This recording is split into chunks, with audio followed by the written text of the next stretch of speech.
Parce que chaque semaine qui commence est un nouveau départ, j'avais envie de vous lire une histoire. Alors je vous propose le bijou comme un bisou du dimanche soir. Nous vivons à l'heure des Jeux Olympiques. Quels que soient nos sentiments sur cette manifestation et sur son impact sur Paris ou la France, c'est un fait. Les Jeux Olympiques débutent le 26 juillet, dans un mois. Alors, tout est lié au sport et je ne parle pas seulement de sponsoring. Photos, mode, design, sculpture, à travers une trentaine d'événements rien qu'à Paris, tous les arts exposent, expliquent et célèbrent le sport et les Olympiades. Bref, je voulais parler de sport et de bijoux. Dans la joaillerie, il y a bien sûr les médailles, voulues par LVMH, créées par Chaumet, fondues par la Monnaie de Paris, suspendues par un ruban confectionné par l'entreprise Néret à Saint-Étienne et contenant un morceau de la Tour Eiffel. Les médailles des Jeux Olympiques 2024 sont des bijoux du sport, 100% savoir-faire d'excellence à la française. Ces médailles sont également, comme tout bijou, un merveilleux exemple d'histoire et de symbole. Comme vous le savez, les premières médailles ont été imaginées par Jules Clément Champlain, sculpteur, médailleur, dessinateur et lithographe français. Prix de Rome de 1863, il est reçu à l'Académie des Beaux-Arts en 1881 et réalise les médailles des expositions universelles de 1867, 1878 et 1900 et celle des premiers Jeux olympiques modernes à Athènes en 1896. C'est aux Jeux olympiques de Saint-Louis en 1904 qu'apparaissent les 3 médailles or, argent, bronze.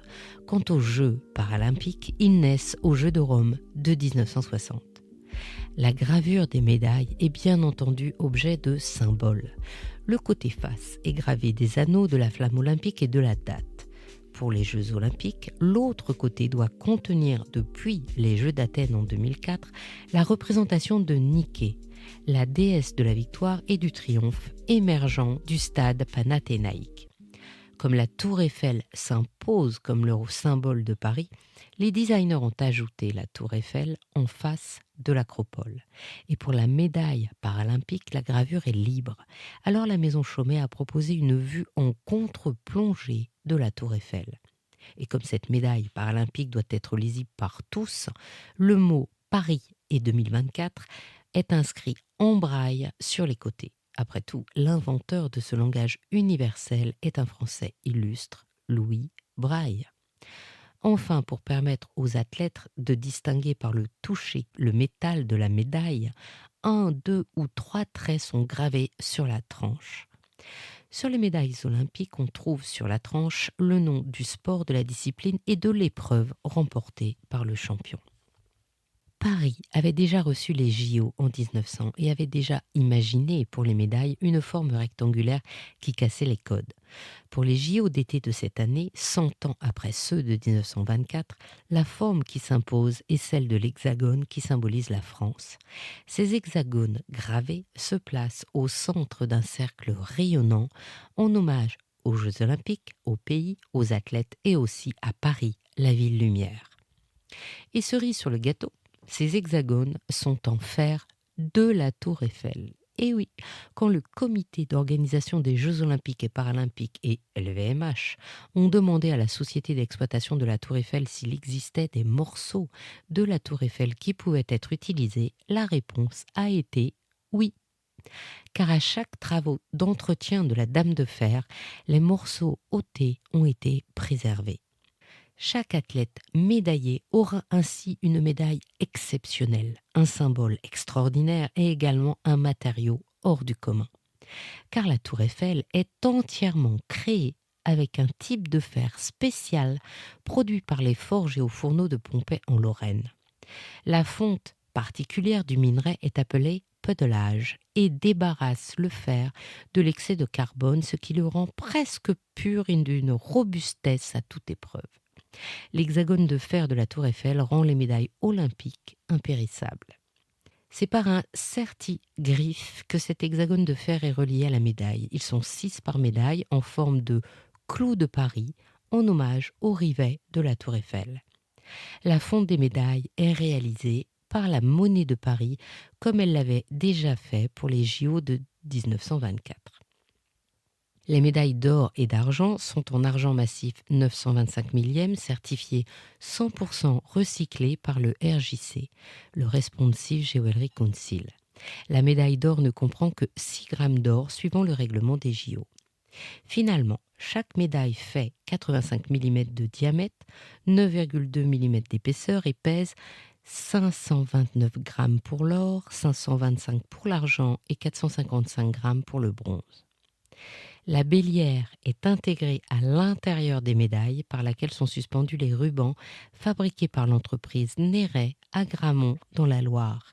Ils sont tissés avec un motif de croisillon, toujours en référence à la Tour Eiffel. Ils sont bleus pour les JO et pour les Paralympiques. Leur couleur mélange les teintes rouge Venise et brun rouge qui étaient les premières couleurs de la Tour Eiffel. Les médaillés porteront donc autour du cou un peu du savoir-faire d'excellence de cette entreprise de la cité stéphanoise. Au total, ce sont 5084 médailles qui sont réalisées dans la plus belle tradition de la joaillerie à la française. Dans les précieux trophées liant le sport et la joaillerie, il y a aussi les coupes sportives. On parle plus précisément d'orfèvrerie que de joaillerie au sens strict, mais ces objets témoignent bien du savoir-faire d'exception et de matières précieuses. Le plus souvent, il s'agit d'argent. Par exemple, la Coupe des Mousquetaires est le trophée traditionnel du tournoi de tennis de Roland-Garros depuis 1981, date à laquelle le président de la Fédération française de tennis, Philippe Chatrier, lance un appel d'offres aux joailliers de Paris pour imaginer la Coupe des Mousquetaires offerte lors du tournoi du simple messieurs de Roland-Garros. Elle devait symboliser les victoires de 4 grands tennismen, Jacques Brugnon, Jean Borotra, Henri Cochet et Bernard Lacoste. Le projet de la maison Mellerio est une élégante coupe à large vasque soulignée d'une frise de feuilles de vigne et ornée de 2 anses en forme de cygne.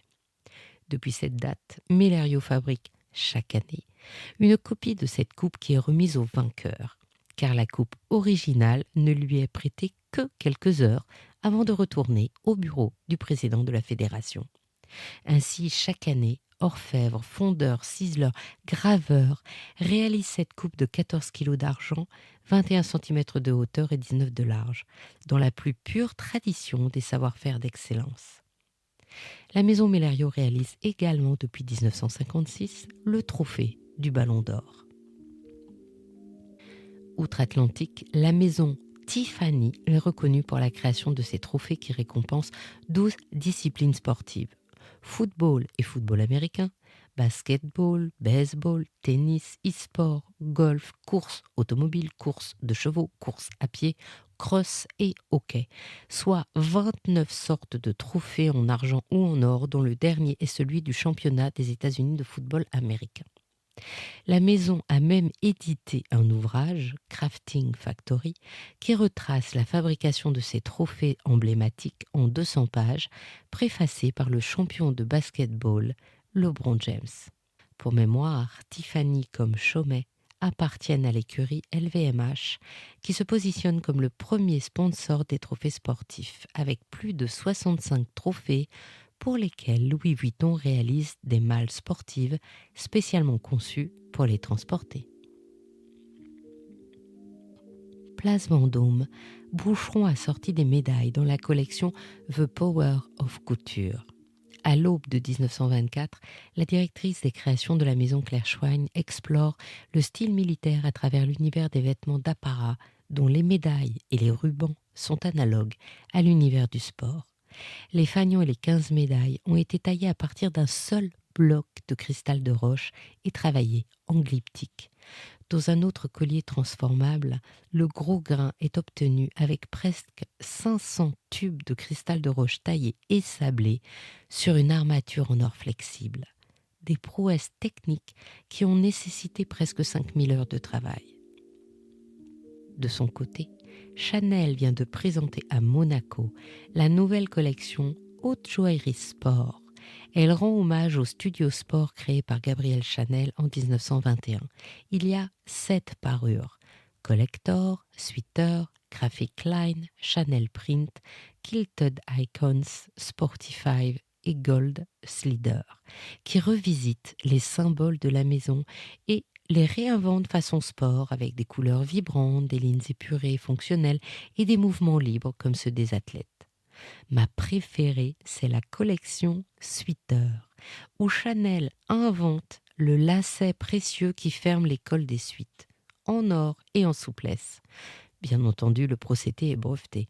Une innovation qui pourrait fort bien devenir iconique, comme l'est le zip pour VCA.